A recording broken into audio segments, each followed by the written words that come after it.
Заменик министерот за локална самоуправа Сашо Лазаровски денеска оствари средба со градоначалниците на источниот плански регион, средба на која беше направена оценка на досега реализираните проекти од прекуграничната соработка на Република Македонија со Република Бугарија и искористувањето на средствата од предпристапните фондови на Европската Унија наменети за оваа соработка. Ми представува особено чест што денеска заедно со градоначалниците од источниот плански регион ќе направиме една ретроспектива и ќе ги разгледаме сите оние проекти кои што во изминатиот период се добиени од ИПА програмата за прекугранична соработка со Република Бугарија. Значи во изминативе неколку години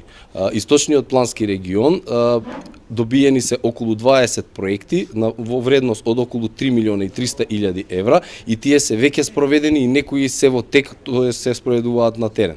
Повеќето од овие проекти се инфраструктурни, што значи дека бенефит ќе имаат сите граѓани на Република Македонија и граѓаните кои што живеат во овој регион. Исто така сакам да го искористам овој настан да најавам дека во месец ноември 2012 година ќе биде објавен и третиот повик од ИПА програмата за прекугранична соработка со Република Бугарија, на кој што ќе може да се аплицира за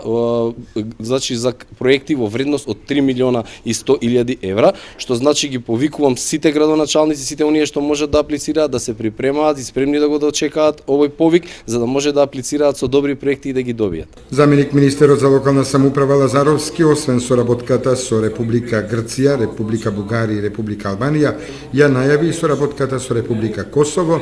преку отворање на граничен премин. Оваа програма само со Република Косово ќе биде еден поголем проект, значи ќе се прави граничен премин со Република Косово, што значи дека во оваа фаза ќе се направи само еден поголем проект. Белановци Станчич е местото. Заменик министерот за локална самоуправа Сашо Лазаровски присуствуваше и на содржините во рамките на манифестацијата Отворени денови на